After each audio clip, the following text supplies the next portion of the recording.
Shri Sachchidananda Sadhguru Sainath Maharaj key జై. ఆధ్యాత్మిక జాగృతి అధ్యాయం 7 మానవత్వమా దైవత్వమా.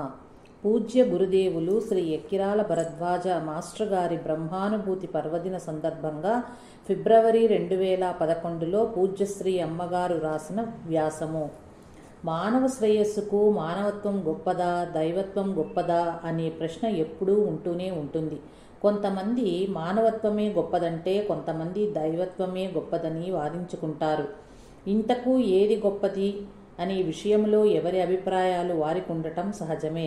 కానీ అసలు మానవత్వం అంటే ఏమిటి, దైవత్వం అంటే ఏమిటి అనే విషయం గూర్చి పూజ్యశ్రీ మాస్టర్ గారు ఏం చెప్పారు? పరిపూర్ణ మానవత్వమే దైవత్వం అని పూజ్యశ్రీ మాస్టర్ గారు చెప్పేవారు. పరిపూర్ణ మానవత్వం అంటే మనిషి మనిషిగా బ్రతకటం. అదేం మాట, మనిషి మనిషిగా బ్రతకక జంతువుగా బ్రతుకుతున్నాడా ఏమిటి? అసలు జంతువుగా ఎలా బ్రతుకుతాడు అనే సందేహం కొందరికి రావచ్చు. కానీ ఈనాడు చాలామంది మనుషులుగా బ్రతకటం లేదనడంలో సందేహం లేదు. కారణం మనుష్య రూపేణ మృగః చరంతి అని భర్తృహరి చెప్పి ఉన్నాడు. అంటే రూపం మనిషిదే కావచ్చు, కానీ గుణాలు జంతువుల వలె అని అర్థం. కానీ ఆలోచిస్తే ఇప్పటి కొందరు మనుషుల కంటే జంతువులే మేలేమోనని అనిపించక తప్పదు. ఉదాహరణకు కుక్కకు ఉన్న విశ్వాసము కొంతమంది మనుషులకు ఉండదు. అలాగే మరికొన్ని జంతువులకున్న సద్గుణాలు కొంతమంది మనుషులలో లేకపోవచ్చు. అలాగే కొన్ని జంతువులకున్న దుర్గుణాలు కొందరిలో కనిపిస్తాయి. అందుకే మన పెద్దవాళ్ళు అంటారు, వీడికి మేలు చేయటం పాముకు పాలు పోసినట్లయింది అని. అంటే పాము తనకు ఆహారం పెట్టిన వాడినే కాటు వేసినట్లు మనుషులు మేలు చేసిన వారికే కీడు తలపెడతారు అని. ఇలాగే ఎన్నో జంతువుల లక్షణాలు కొంతమంది మనుషుల్లో కనిపిస్తుంటాయి. అంటే మనిషి రూపంలో మృగాలు సంచరిస్తున్నట్లే కదా. అలాగే తిన్నింటి వాసాలు లెక్క పెట్టేవాడు అని, ఏరు దాటాగానే తెప్పన్ను తగలేసిన వాడని, చెప్పు తినుడి కుక్క, పులితోలు కప్పుకున్న నక్క అని, కోతి బుద్ధి అని, కుక్క బుద్ధి అని, ఇలా ఎన్నో రకాలుగా మనుషులు చెడుతనం గురించి చెప్పుకుంటుంటారు. అలాగే మనుషుల మంచితనం కూర్చి కూడా చెబుతుంటారు. కుక్కలాగా విశ్వాసంతో పడి ఉండు అని, గాడిదలాగా చాకరీ చేస్తాడని, కోయిలలాగా మధురస్వరం కలవాడని, కాకిలాగా గోల చేస్తాడని, గార్ధభస్వరం అని, చెవికోసిన మేకలాగా అరుస్తుంటాడని, జిత్తులమారి నక్క అని, అజగరం లాగా ఊరికే పడి ఉంటాడని, నోరులేని జంతువుల్లాగా అని, ఇలా ఎన్నో ఉపమానాలు. అంటే మానవునికి జంతువులకు గుణాలలో అవినాభావ సంబంధం ఉన్నదన్నమాట. అంతేకాదు మానవులలో రాక్షసులు కూడా ఉంటారని, నరరూప రాక్షసులని, బకాసురుడని, కుంభకర్ణుడని, కీచకుడని ఇలా రాక్షసులతో కూడా పోల్చారు. అయితే ఇంతకు మానవత్వ లక్షణాలు ఏమిటి? గొడ్డులాగా చాకరీ చేయటమా, కుక్కలాగా విశ్వాసంతో పడి ఉండటమా, నోరులేని జంతువులాగా ఉండటమా, ఏమిటేమిటి అంటే మాస్టర్ గారు ఒక సందర్భంలో మానవత్వానికి నిర్వచనం ఇలా చెప్పారు. పరిపూర్ణ మానవుడు రాముడిలాగా ఉంటాడు అని. అంటే రాముడిలాగా ఉండటం అంటే ఏమిటి? శ్రీరాముని లక్షణాలు ఏమిటి? శ్రీరామునిలోని సుగుణాలు ఎన్నో. అంటే ఆయనే సుగుణాల రాశి. ఆయన అపార కరుణామయుడు.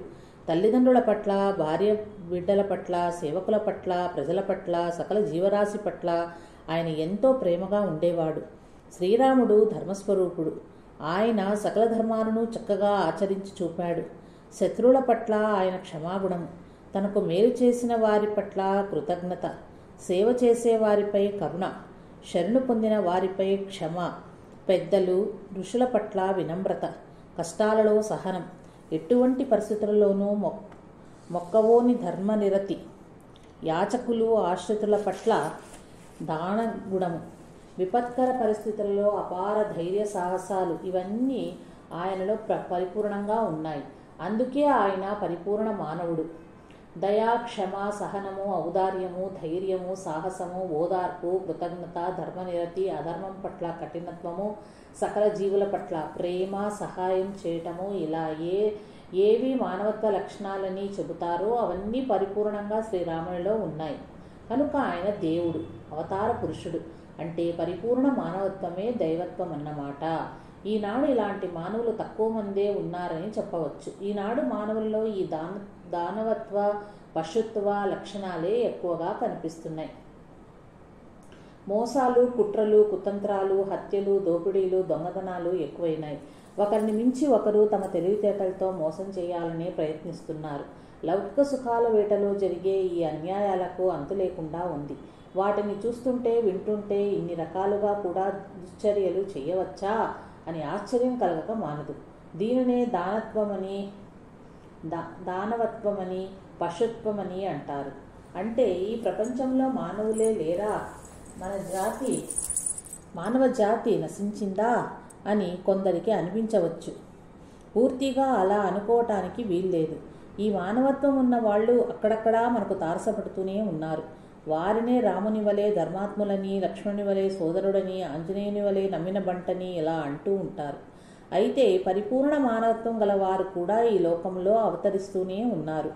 ఒక్కొక్కళ్ళు ఒక్కొక్క రకంగా మానవులలోని రాక్షసత్వాన్ని, పశుత్వాన్ని తొలగించేందుకు, వారి ధర్మనిరతి వైపు నడిచేందుకు ప్రయత్నిస్తూ ఉన్నారు. అటువంటి మానవులనే మనం అవతార పురుషులని, మహాత్ములని, అవధూతలని, బాబాలు, స్వాములు అని పిలుస్తూ దైవస్వరూపంగా ఆరాధిస్తూ ఉంటాం. అంటే మనలో ఎటువంటి గుణాలు ఉన్నప్పటికీ వారిలోని సద్గుణాలంటే మనకు ఎంతో ఇష్టమన్నమాట. అందుకనే ఏదో ఒక కారణంగా వారి చుట్టూ తిరుగుతూ ఉంటాము. అట్టి పరిపూర్ణ మానవత్వంతో, సద్గుణ సంపత్తితో మన మధ్య అవతరించారు పూజ్యశ్రీ మాస్టర్ గారు.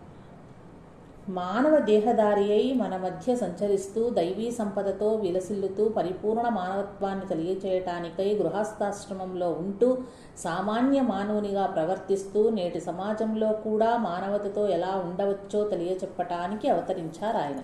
ఆయన సన్నిహితులకు, స్నేహితులకు, అనుయాయులకు ఆయనలోని సద్గుణాల సంగతి తెలుసు. లోకంలో ఎందరో ఆధ్యాత్మికంగా ఉన్నతి పొందిన వారు ఉన్నారు. కానీ వారు కేవలం ఆధ్యాత్మికతకే ప్రాధాన్యత ఇస్తూ నిజమైన ఆధ్యాత్మికత జీవితమే జీవితమని, లౌకిక విషయాల పట్ల నిర్లిప్తులై ఉండాలని, సాధ్యమైతే దానిని త్యజించాలని కూడా బోధిస్తూ ఉంటారు. కొందరు దేనికోసమైనా సరే కేవలం భగవంతుని ఆరాధిస్తే చాలునని చెప్పి మిగతా విషయాలలో ఎలా ప్రవర్తించాలో తెలియచెప్పరు. అందుకని ఆధ్యాత్మికత అంటే కేవలం కోరికలు తీర్చుకోవటానికి మాత్రమే ఉపయోగపడే సాధనమన్నట్లు ప్రజలలో ఎక్కువ మంది భావిస్తున్నారు. అందుకని ఎందరూ ఆధ్యాత్మికవేత్తలను సేవించి ఆరాధించినా వారి సమస్యలు తీరడమే కానీ మనశ్శాంతి లభించటం లేదు. మిగతా విషయాలలో అంటే అహంకార, మమకార, అసూయ, ద్వేషాది విషయాలలో ఎక్కడ వేసిన గొంగళి అక్కడే ఉన్నట్లుంది నేటి భక్తులలో చాలామంది పరిస్థితి. మరి దీనికి పరిష్కారం ఏమిటి? అసలు ఇది నిజమైన ఆధ్యాత్మికత లేక అసలైన మానవత్వమా? మానవత్వం లేని ఆధ్యాత్మికత ఉంటుందా? ఆధ్యాత్మికత కానీ మానవత్వం సరి అయినదా? ఆధ్యాత్మికత కాని మానవత్వం సరి అయినదా? ఈ ప్రశ్నలకు సమాధానంగా పూజ్యశ్రీ మాస్టర్ గారు ఇలా చెప్పారు. పరిపూర్ణ మానవత్వమే ఆధ్యాత్మికత. ఆధ్యాత్మికత వేరని, లౌకికత వేరని అనుకుంటారు. కానీ ఈ రెండూ వేరు కాదు. ఇటు ధర్మం ప్రకారం ఖచ్చితంగా జీవిస్తే అదే ఆధ్యాత్మికతకు దారితీస్తుంది. అటు ఆధ్యాత్మికతతో జీవిస్తే ధర్మం ఆచరించక తప్పదు.